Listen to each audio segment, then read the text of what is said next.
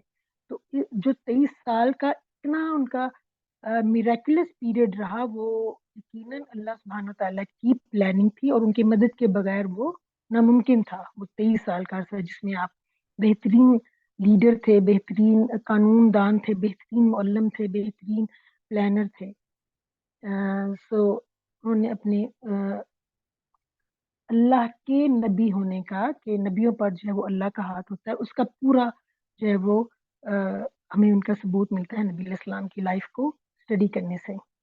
اور سب سے اہم بات جو ہم اس شخصیت کی اسٹڈی کر رہے ہیں وہ کرۂ ارض پر، بلکہ اس کائنات میں ہی از دا گریٹسٹ پرسنالٹی. محمد صلی اللہ علیہ وآلہ وسلم کی ذات اقدس. آپ اپنے ذہنوں میں عظمت کا اور کسی بھی کرائٹیریا پر عظمت کا جو بھی لیول آپ سیٹ کر لیں، جو بھی لیول، جتنی بھی ہائٹ پہ آپ کوئی بھی لیول سیٹ کر لیں، نبی علیہ السلام جو ہیں وہ اس سے آپ کو اوپر ہی ملیں گے. So he is the greatest of the greatest. مطلب جتنی بھی عظمتوں کے معیار ہیں، ان کی اوج جو ہے وہ ہمارے نبی علیہ السلام ہیں. ایون آپ نے وہ ایک کرسچن اسکالر کا بھی سب نے پڑھا ہوگا کہ انہوں نے اپنی کوئی بک لکھی ہے، 100 most influential personalities in the world. تو اس نے جو ہے وہ نبی علیہ السلام کی شخصیت جو ہے وہ اس کو سب سے ٹاپ پہ رکھا ہے کہ وہ بے مثال شخصیت ہیں، کہ آپ کی زندگی کا کوئی ایک آسپیکٹ بھی ہم لینا اس کی مثال ممکن ہے نہیں ملتی. اگر ملٹری لیڈر ہیں تو بے مثال ہیں، وہ مذہبی اسکالر ہیں، رہنما ہیں تو وہ بے مثال ہیں، سیاسی لیڈر ہیں تو وہ بے مثال ہیں. ایون کسی بھی ان کی آپ آسپیکٹ لے لیں، آپ کو ان کی مثال نہیں ملے گی. He is the greatest. So we are studying the life of المصطفیٰ. المصطفیٰ کا مطلب مجھے آج پتہ چلا ہے کہ اس کا مطلب ہوتا ہے the chosen one. Al Mustafa means the chosen one. یہ بھی ہم اپنے بچوں کے نام رکھتے ہیں، اور تب تک میں یہی سمجھتی تھی مطلب کہ مصطفیٰ کیونکہ نبی علیہ السلام کے صفاتی ناموں میں سے ہے، لہٰذا بچوں کے نام اس لیے ہم رکھتے ہیں مصطفیٰ. But I didn't know the meaning. So today I come to know کہ مصطفیٰ means the chosen. آپ صلی اللہ علیہ وسلم اللہ تعالیٰ کے چوزن نبی ہیں، چنے ہوئے نبی ہیں. یہ ان کی عظمت ہے. تو آئی تھنک یہ انٹروڈکٹری ان کا لیکچر تھا امام انور الاولاکی کا. اور انہوں نے سب سے زیادہ امپورٹنٹ بات یہ ہے کہ انہوں نے مختلف عربی اسکالرس کی ہی تصنیفات کو، سیرہ کو چن کے اس میں سے انہوں نے جو کچھ حدیث سے حوالے لیے، کچھ انہوں نے دوسرے لوگوں سے لے کے تو یہ لیکچر تیار کیے ہیں، جو کہ ہمیں آپ یہ کہہ لیں کہ سمندر کی گہرائیوں میں سے جیسے کہ ہمیں موتی چن کے لا کے دے دے اور لا کے ہماری جھولی بھر دینا، ہمارے لیے یہ لیکچر بالکل ایسے ہی ہیں. مین سورس وہ کہتے ہیں کہ میں نے یہ لیکچر تیار کیا اس کا مین سورس جو ہے وہ البدایہ والنہایہ ابن کثیر کی کتاب ہے، کیونکہ انہوں نے بہت تفصیل سے یہ البدایہ والنہایہ جو ہے وہ بہت ڈیٹیلڈ بک ہے ہسٹری کی، جس میں ان کے کچھ جلد جو ہے وہ نبی علیہ السلام کی سیرہ کے اوپر ہے. تو مین سورس جو ہے وہ وہاں سے ہے. اس کے علاوہ انہوں نے کچھ پورشن جو ہے وہ حدیث کی بک میں سے لیے ہیں، کچھ فقہ کی کتابوں میں سے لیے ہیں، اور اس طرح انہوں نے مطلب سیرہ کو حدیث اور جو البدایہ والنہایہ یہاں سے لے کے کمپائل کر کے جو ہے وہ انہوں نے ہمیں اس کو تقریباً جو ہے نا وہ 16 اور 17 سیریز میں ریکارڈ کروایا ہے. اور یہ مکی پیریڈ جو ہے نا وہ ہم پڑھیں گے انشاءاللہ. الحمدللہ رب العالمین. سو اس کے بارے میں اگر کوئی بات کرنا چاہتے ہیں آپ لوگ سو پلیز, اور مجھے ایک ضرور ہمیں اوپینین دیجیے کہ ویدر یہ کلاس ہفتے میں 2 دن 3 دن ہونی چاہیے یا پھر ونس اے ویک ہی بہت ہے. اور لاسٹ میں بس ایک ریکویسٹ ضرور کروں گی کہ ہم جب یہ برخاست ہو محفل, یہ حلقہ ذکر جب برخاست ہو, تو ہم کم سے کم یہ ضرور سوچیں, اپنے ایمان کو لے کے ہم سوچیں ضرور کہ کیا اوکے جی, عدنان ریاض کی آگئی ہے ہمارے پاس اوپینین کے ونس اے ویک, ٹھیک ہے فائن. کہ کیا دیکھیں, اکثر لوگ یہ کہتے ہیں کہ جو نبی اور پیغمبر ہیں وہ ایکسیپشنل ہیں, ان کے ساتھ اللہ کی خاص مدد ہوتی ہے. Okay that's true. لیکن جو صحابہ کرام ہیں, حضرت عمر فاروق کا جیسے حدیث میں ذکر ہے کہ انہوں نے کہا کہ یا رسول اللہ اب آپ مجھے میری جان سے بھی زیادہ عزیز ہیں.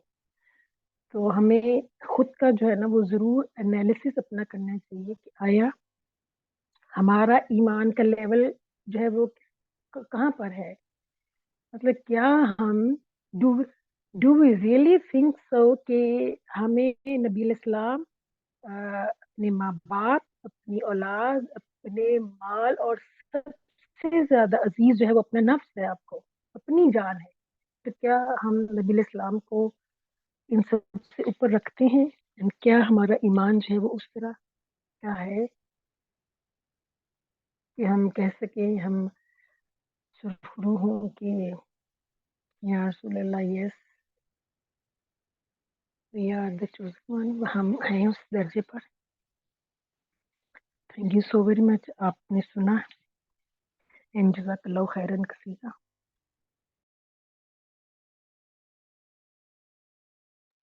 رابعہ آئی تھنک ریکارڈنگ بند کر دیں یا